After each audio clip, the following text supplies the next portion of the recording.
Yo, what's up, guys? Everyone, today, man, I'll be talking about the Yankees going out and making another acquisition. I'll be honest with you guys before I even read the tweet. I'm not excited whatsoever. Let's just get into it. The Yankees have agreed to a 1-year, $12.5 million deal with Paul Goldschmidt, who is 37 years old and just had probably the worst season of his Major League Baseball career with the St. Louis Cardinals, and now I'm seeing rumblings that Paul Goldschmidt signing with the Yankees maybe entices Nolan Arenado, who's also one of these other old, washed players, to waive his no trade clause and potentially come to the Yankees. And like I said, I'm not excited at all. I mean, Jeff Bass says he's a strong veteran bat. I just don't get it, man. I really don't. Yes, he's 2 years removed from being an MVP. But the fact of the matter is, there were better options out there. The trade market, Josh Naylor, Nathaniel Lowe, Yandy Diaz. The free agent market, you don't pick up Christian Walker for $20 million AAV, who's 34 years old. But you pick up Paul Goldschmidt for 12 and a half, who's 37 years old. I want a Christian Walker badly. I really, really did.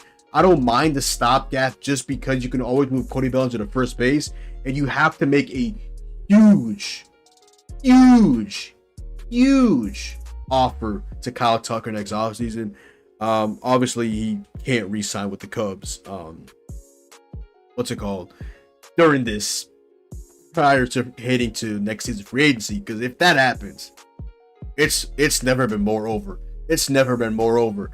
Now, I mentioned Carlos Santana, Yandy Diaz, Nathaniel Lowe, Josh Taylor. This is literally the worst option possible. So, Cashman, this is your first L of the off season. Yesterday, you swung a trade, trading away our backup catcher Jose Trevino for Fernando Cruz as a phenomenal splitter. His cutter and fastball fucking suck though. Huge whip rates, huge strikeout rates. But right now, he's really just primarily a one-pitch pitcher in terms of he throws 3 pitches, but only one of them are good. For Trevino, who loved every second of being a Yankee. I actually put out a tweet, had like over 2,000 likes, had I muted. But shout out to Jose Trevino, aka Trevi. Definitely great fucking guy. But in terms of Paul Goldschmidt, there were other options to look at. Let's just look at Paul Goldschmidt. The only thing that's really getting to me is he did hit well against lefties last season. But just before I get into that and break Paul Goldschmidt down, let's just compare him. Let's just compare his last season to Carlos Santana, who would have been the better option offensively, defensively, and he probably would have been cheaper as well. So let's just see this. So last season, Carlos Santana had a 2.5 WAR. A 2.5 WAR to Paul Goldschmidt's 1.3. Goldschmidt played in 4 more games, had about 60 more plate appearances. Santana, 23 homers. RBI, 71. I then honestly did not know that Paul Goldschmidt stole 11 bases at the ripe age of 37 years old. Jesus. 245 batting average in the soon to be 2025. I laughed.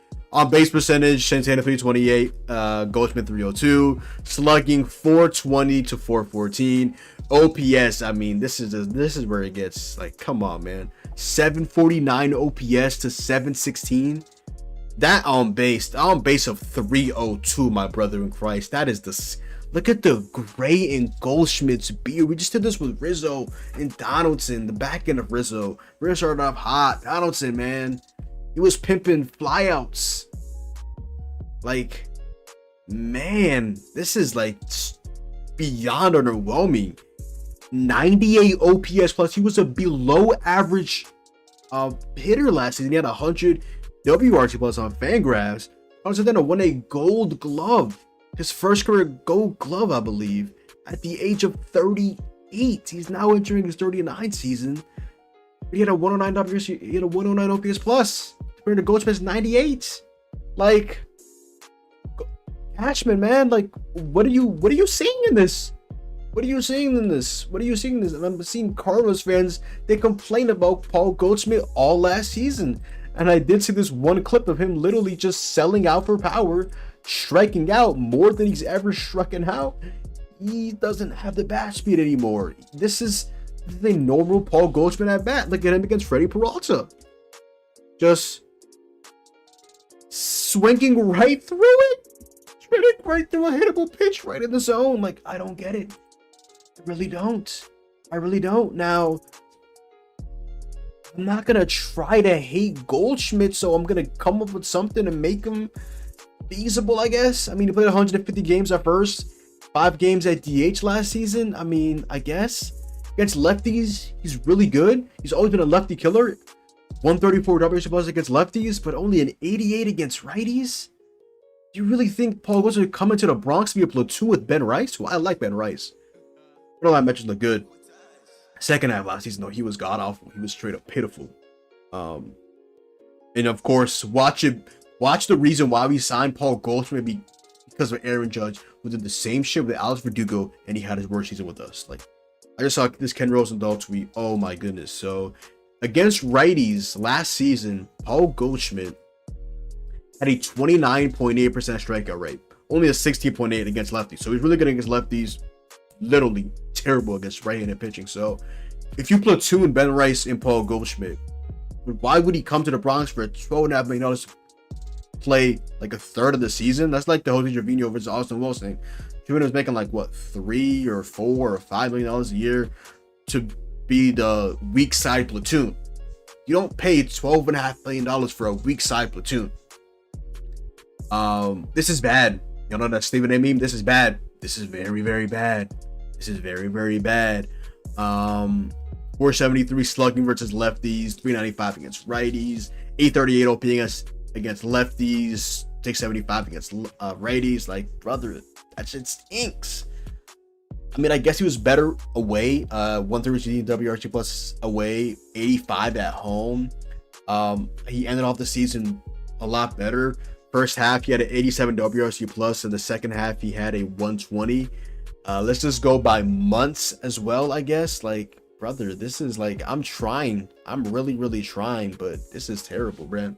This is very, very bad. I'm trying to look at like month by month, and it's like, okay, March and April 85 WRC+, brother. Eel. May 92, June 80, July better at 107, August 126, 115 for September, October.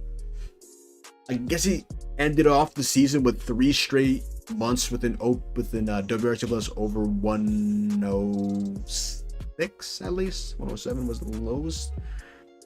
First 3 months were terrible in March, April, May, and June. The tail end of March heading into the beginning of April. Like, I don't know, man. Y'all know that song? Maybe I just don't get it. Do you enjoy being hurt? Man, this shit stinks, brother. That shit stinks. Now let's look at Paul Actually, no. Let's look at this Ken Rosenthal tweet. Let's look at this Ken Rosenthal tweet. Like, I'm done. I'm never gonna rate the article. Here's a story about a day Aaron Judge and Paul Goldschmidt spent together last year. I remember he was talking about it. Judge is like 2022, maybe 2023 season. He talked about something that Paul Goldschmidt did to like help him with this swing or something like that. Like, brother, I'm not trying to hear that. Paul Goldschmidt is about to enter his age 37 season. He went from a 177 OPS plus in 2022 to a 120 in 2023 to a 98 in 2024. My hot take is this might be Ben Rice's job by the end of the season. That's my hot take. So there's always the trade deadline. There's something in Paul Goldschmidt, but man, I was really excited for Carlos Santana. Looking at his baseball savant before I get to what's his name? I literally forgot his name. Paul Goldschmidt. Like, Santana was a phenomenal defender. 330 xWOBA, XP of 246. Hit the ball decently hard in the 46th percentile. Didn't strike out. Takes his walk. 7.9% walk rate. Only a 16.7% K percentage. Chase rates great.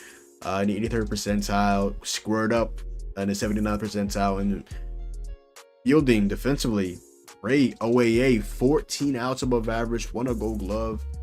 And look where he hits the ball, man. He hits the ball to right field. He has pop, like he has aura. I get he's entering his age 39 season, but Goldschmidt's entering his age 38. Like, and I don't think Goldschmidt's gonna have a better season than Carlos Santana, like offensively or defensively. Like, man, like, and look at Paul Goldschmidt. He doesn't even hit. He's an opposite field hitter. He's a righty that hits the ball to left field. He's not a righty that hits the ball to right field against the short porch. I mean, he hits the ball to left field. Like, brother, shit stinks. I mean, look at Goldschmidt. He hits the ball hard, but he sells out for power. He's a 26.5% strikeout rate, 7.2% walk rate, which is below average now. Looking at xWOBA 329. I mean, that's cool and all. Expected batting average 255. Expected slugging, which is, that makes me a little less mad, but because he got a 450 expected slugging to a 414 actual slug. Average exit velocity 91.2, barrel percentage 10.7. He still hits the ball hard, especially hard hit percentage 92nd percentile 49.6. Bat speed is barely above average in his 60th percentile. Now he whiffs, I believe how they calculate that is strikes in the zone that you just straight up just miss. That's what a whiff is. Squared up in the 50th percentile, chase percentage 43rd, whiff percentage 34th, K percentage 21st, walk percentage 38th. He's like defensively, I mean, his arm strength is literally in the 1st percentile, and he's a sloth on the bases in the 23rd percentile. 0 outs above average. I don't even know if he had any defensive run save. I'm pretty sure he's just basically like just bang on average. I mean, I'll quickly look at this, but I don't really know what Paul Goldschmidt is going to add to this team. Trying to look at his fielding, but I can't really see anything. Okay, outs above average. In 2024, he played 1,313 innings, where he had 0 DRS and 0 OAA and 0 framing run value. So literally just pretty much the stats at least show that he was just average at first. So he's always getting up there in age, 2 years removed from being an NL MVP. Not ecstatic whatsoever. The fact that he does hit the ball hard is definitely encouraging. He did have 22 homers last season, which definitely would have been a massive upgrade. Let's just compare Goldschmidt quickly to let's just compare 2024 Goldschmidt to 2024 Rizzo, because this is definitely an improvement. Don't get it twisted, but it's not anything to really be happy about. Anthony Rizzo was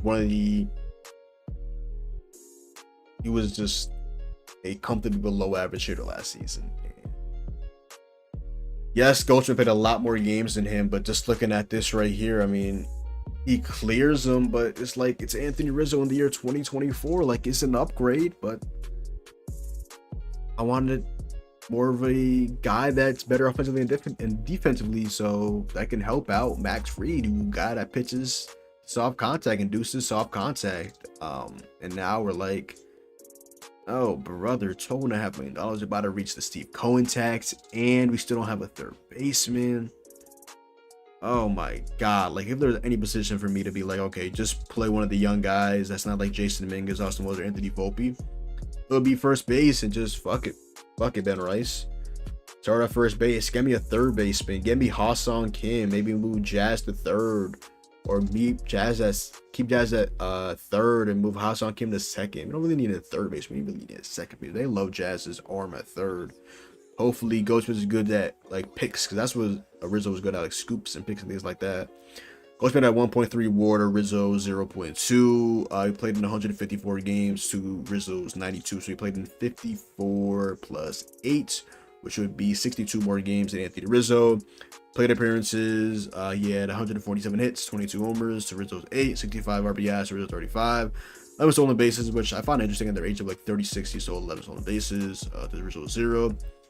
245 batting average to Rizzo's 228. On base of 302 to Rizzo's 301. He almost had a worse on base percentage than Anthony Rizzo. Like, that is just straight up pitiful. That is awful. God damn, that shit stinks.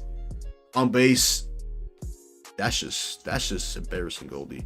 414 slug to Rizzo's 335, 716 OPS to a 637 for Rizzo, 98 OPS plus to Rizzo's 81. I guess the only thing really is he hits the ball hard. I guess I'll show like Goldschmidt's like longest homer of the season, which was this one. I was watching this not too long ago. I actually have to have this muted so I don't really get a copyright strike. But this is Goldie's longest homer of the season off of Kyle Freeland. This was 457 feet in Coors Field, and this is out in all 30 ballparks. So here we go. Break it off. And bang. Like, the swing is still beautiful, but the age isn't. The decline in being a all-around hitter isn't. He's selling out for power, striking out more than he's ever in his Major League Baseball career, and just not really anything special, to be frank, defensively. So not an ideal move whatsoever for the Yankees. I really don't know what Brian Cashman's thinking. I mean, still got to move off of Marcus Stroman's contract. We still have to move off of potentially Trent Grisham's contract, because I really didn't think they would trade Trevino like this late. They traded Omar Narvaez for, was it Elmer Rodriguez Cruz, like that 13th or like 12th or 11th best prospect with the Yankees now. So I don't know what Cashman's cooking. Goldschmidt literally was the worst option though. I'm not just gonna be positive because he's a Yankee. Like, I'm not excited about this move whatsoever. And like I said, do not be surprised if this is Ben Rice's job. I would love for Goldschmidt to make. I would love for Goldie to make me eat my words, but this is bad. This is very, very bad. Yeah. Yankees fans, how do you guys feel about this? I'll be honest, like I said all throughout the video, not excited at all, but at the end of the day, it is what it is. It is what it is. But other than that, yo, that is the video. So go down below, drop a like, comment down below, sub up, follow me on Twitch, Twitter, and Stockton Wajan. Hopefully you guys did enjoy the video, and I'm out, man. Peace.